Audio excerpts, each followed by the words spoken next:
Truth seekers want to know what's up with the CIA belt accessory. The CIA belt accessory, yeah. This is actually right here is a movie prop. I work on a lot of film sets, a lot of commercial shoots for the union, and I saw this on a film set one day. I don't even know actually which film set it was for, but they had a whole roll of CIA little stickers, and I thought it was kind of an interesting little a funny little commentary to walk around with the United States of America Central Intelligence Agency right on my cell phone, the means of communication. I don't know if any of you guys saw footage from the G20 that took place in Pittsburgh. Anyone? Let's see a raise of hands for anyone that saw footage of the G20 in Pittsburgh. All right, pretty scary stuff. So what do you think they're going to do when they come to Toronto, fourth largest market in North America, when they've got all these fancy toys and guns and logistics and techniques that they want to try out on the people? Yeah, that's what I think too. They're probably going to have a lot of fun. So anyways, CTV News has exclusive footage of the team preparing for the upcoming G20 summit. Our cameras were rolling when an officer posing as a protester takes on the mounted unit. This is what happened at Ontario Place today. Thousands of officers from Toronto, the GTA, and across the country have been gearing up for next week's G20 summit. They expect there will be trouble. As you can see, they want to be prepared. You just touched on the G20, and it is our focus tonight, too, as we learn about one more activity that's going to be restricted during the summit. Let's go live to CP24's Rena here in the newsroom. She has the details. Rena. Hi, thank you very much, Farah. Now, in advance of the G20, downtown Toronto streets will start to look quite bare. Now, the city's going to take down 29 transit shelters from areas south of Queen Street between Spadina and Yonge. They're also hauling away 200 litter bins and 5 information pillars from the same area. Now, local newspapers will remove 745 newspaper boxes from the area. All street furniture along University Avenue and Queen's Park between Bloor and Queen gone by Friday, June 18th. Now, all of these removals related to the G20, now you can add another one into your list. So in addition to getting soaked by waiting for the bus, not having a newspaper for company, and having to search for a garbage can, you can now add mailing a letter or a bill to the list of inconveniences you will have to go through during the G20. Now, Canada Post is saying it will remove 60 of its letterboxes from the downtown core as a safety precaution before the summit begins on June 26th. The boxes will be removed from an area stretching from the lake up to Dundas between University Avenue and Yonge. Now, Canada Post says posters will be placed on the affected mailboxes in the coming days to advise residents of the removal and listing alternate mailing locations. So, one more thing to add to the list of things you will be missing if you live in the downtown core. Yeah, and also the fact that, the misinformation is being spread through the media, that they should be afraid of what's going to happen to their city in Toronto.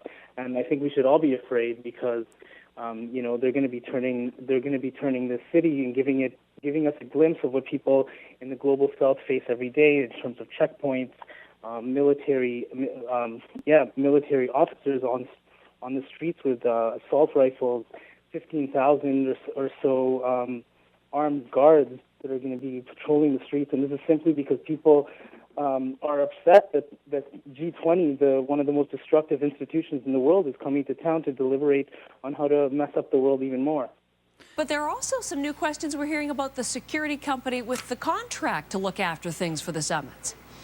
Yeah, this is kind of a head-scratcher. The RCMP has hired a private security firm to provide about 1,000 security guards to work at checkpoints, and it's a company called Contemporary Security Canada. Now, it provided a similar service at the Olympics, and the RCMP hired it to do this at the G8 and the G20 summit. This is the problem, however.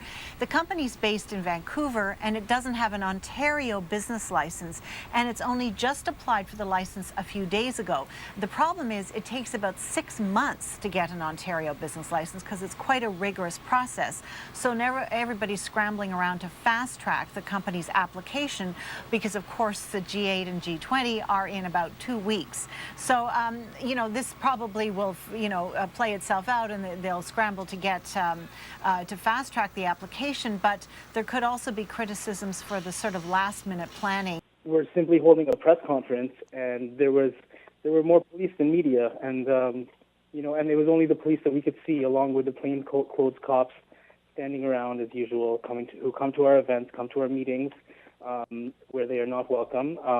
They're often ask to leave and they refuse to do so, or they wait outside and they try to harass people leaving on their own and targeting individuals when they're not accompanied by their fellow comrades.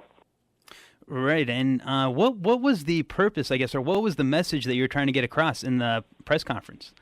Well, as I was saying before, we wanted to, I guess, show that the police, that these are the activities that the police and CSIS are engaged in, and also the fact that this is nothing new, right? This is happening to activists simply because the G20 is coming to town, and they're spending $1 billion on a overinflated security budget, and they need any excuse to justify it. So they're trying to, make innocent, ordinary people appear to be dangerous thugs. Now at issue is over 1,600 kilograms of ammonium nitrate that was purchased in a store in Lincoln, Ontario. That's between Niagara Falls and Toronto.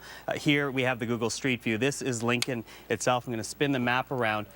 And that fertilizer was bought at this co-op store. Here's the concerning part about this as well. In today's case, police are looking for 1,625 kilos of the substance. McVeigh used 1,815 kilos, a difference of less than 200 kilos, and that's why it is such concern to the police force. We at CBC News spoke to the National Farmers Union, Michael, and they said that's no big deal when you're dealing with for a farmer, not enough even to fill a fertilizer spreader is how they described it. He is white, possibly European descent, short, stocky build, about 40 to 50 years of age.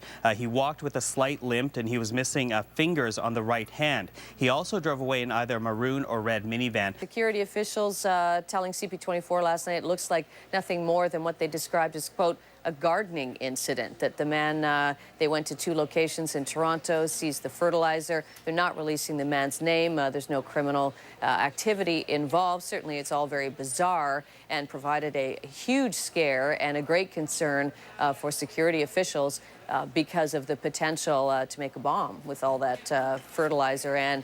But thankfully today we wake up and the bomb scare has been diffused, if I may say that. You'd want to have appropriate lighting. You'd perhaps like to have surveillance cameras watching the areas. You'd like to train the staff about how to look for suspicious activity in buying.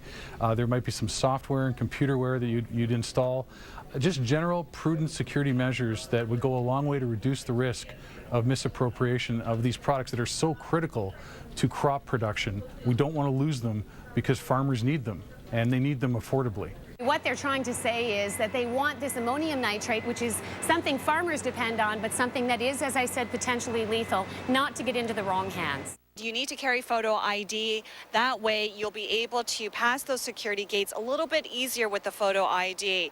Now, of course, with this kind of summit and this many security checks, it's going to be some delays, and it might pose a problem on some of the businesses. Vendors, in fact, 36 of them, which are normally located within the security zone, are packing up at midnight tonight, and they are asked to be moved to the perimeter. And of course, it's going to have an impact on their income. I think security is really important. This is a historic moment for Canada. For the first time, the G8 and G20 summits will be hosted by one country at the same time, more or less. As well, this is really Canada's year. We hosted the Vancouver Olympics. We just won the most gold medals.